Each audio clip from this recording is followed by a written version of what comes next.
Yun. Magandang, kain nga pala tayo. Sige bossing, kanina pa ako tapos. Good.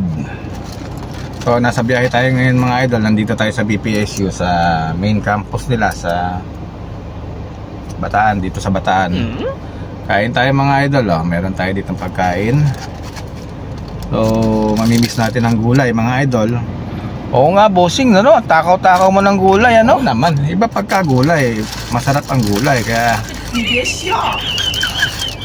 magkakain kayo rin ng gulay. Ang papait naman kasi. Kasi nga, ang gulay, pag halimbawa kumain ka na halimbawa ng talbos ng palaya, Anong mangyayari sa akin pag kumain ako nun? maganda yan. Wow, sigurado ka bossing? Lilinaw ang pandinig mo. Ba okay ah. Maririnig mo yung mga ayaw mong marinig. Halimbawa, ang tamad-tamad mo sa bahay, sisigawan ka ng nanay mo, papagalitan ka, yan, ayaw marinig yan. Kasi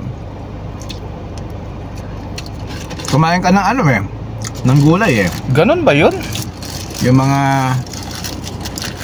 mga naririnig mo sa mga kapitbahay, halimbawa meron kayong mga kapitbahay na maiingay, yan, tatalas ang pandinig mo dyan. Sigurado ka? Sigurado yun. Ang lupit. Maririnig mo yung mga usapan nila. Ibang klase bossing oh. Ano pang mga gulay bossing? Ito. Talbos ng kamote. Talbos ng kamote? Kain ng talbos ng kamote. Saan ba nakakakita nun? Marami yun sa paligid lang. Anong benepisyo naman nun? Pag kayo naman ang kinain mo, Ano naman mangyayari sa akin nun bossing? matalas ang paningin mo, lilinaw ang paningin mo. Pwede na akong hindi magsalamin yan. Marami kang makikita. Aba okay ang benepisyo niyan ah. Matututo kang makakita ka ng multo, manigno, tikbalang. Yan. Lilinaw ang paningin mo talaga dyan, mga white lady. Walang iya bossing, ang dami ah. Yan. Kaya magkakain ka ng mga gulay. Parang nakakatakot yung gulay na yun ah. Ano pang gulay bossing? Tapos, halimbawa, kumain ka naman ng ng Ayos ka talaga bossing, dahil mong alam o makinig kayo mabuti kay bossing ko ha. mga okra, ganyan. Ayan bossing, mukhang gusto ko yan bossing, kursonada ko yan. Hahaba ang buhay mo. Aba grabe ah. Aabutin ka ng 275 years. Aba bossing, legit ba yan? Oo.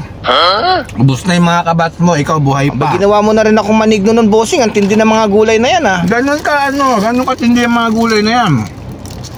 Samahan mo pa ng talbos ng okra. Naku, napakahaba, baka abutin ka ng 500 years. Bossing, napaka-legit niyan. Gusto mo ba maging ganun bossing? Oo naman yan. Narinig niyo sa bossing ko, napakalupit talaga ng bossing ko.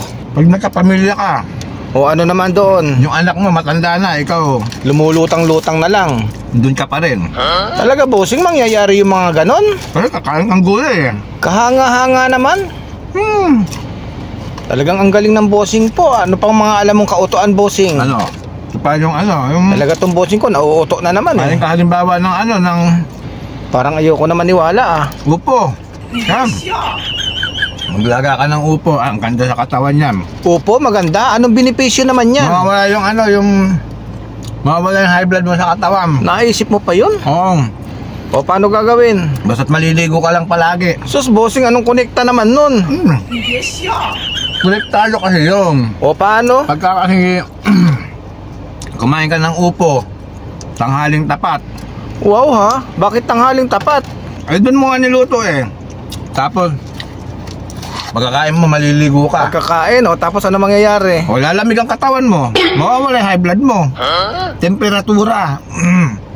Tapos lagi kang pupunta sa Baguio. Hanip din talaga yung kautuan mo bossing. Ano kahit sa mga benepisyo mo ah. Maganda ang benepisyo ng gulay sa katawan. Kaya akong simula ng pagkabata ako, high school pa lang ako, Ay may tama na si bossing. elementary yan, nakakatikim na ako ng gulay. Saan mo naman natutunang kumain ng gulay? Tinuruan ako ng tiyuhin kong kumain ng gulay. Kaya, kita mo naman yung mga kinakain ko palagi. O puro gulay, mapapait yun ah. Parang ang sasama ng lasa ng bossing ah. Saka isa pa, O ano na naman yun? panatilihin mong mabait sa kapitbahay. Ano naman ang konekta sa kapitbahay ng gulay na pinag-uusapan natin? Siyempre, kung wala kang tanim, manghihingi ka na lang sa kanya. Sigurado ka dyan bossing sa mga pinagsasasabi mo?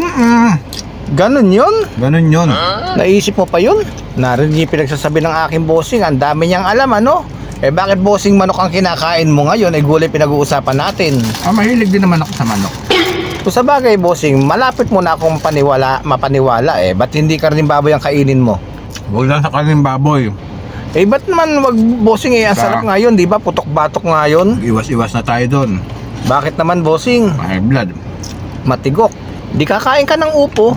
Nga pala. Magkakain ka ng upo. Tama yun, kainan mo ang maraming upo para umabot ng 1,000 taon ng buhay mo, bossing. Tapos, ano ba, kain ka ng mga ano pa mga patola, ganyan. O ano naman sa patola? Tutulin ka tumakbo. O di para ka ng si Daplas. Oo, halimbawa, hinabol ka ng aso. Di ba pwedeng tuta na lang? Galit na galit sa'yo. Dahil lagi mong inaasar. Hindi ka niya aabutan. Ibang klaseng benepisyo ng patola, ano? Magkakain ka lang ng ganung gulay. Hindi siya aabot.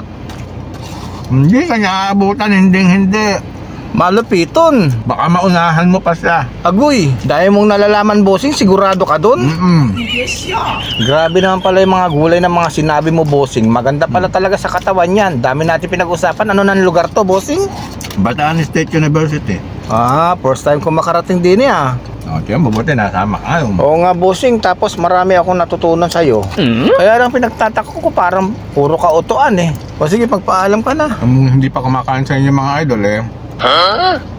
Kumain na po. Thank you Lord, maraming salamat po. Sige po, paalam na kami. Pag-aralan niyo mabuti sinabi ng bossing ko ha. Tama. Bye bye.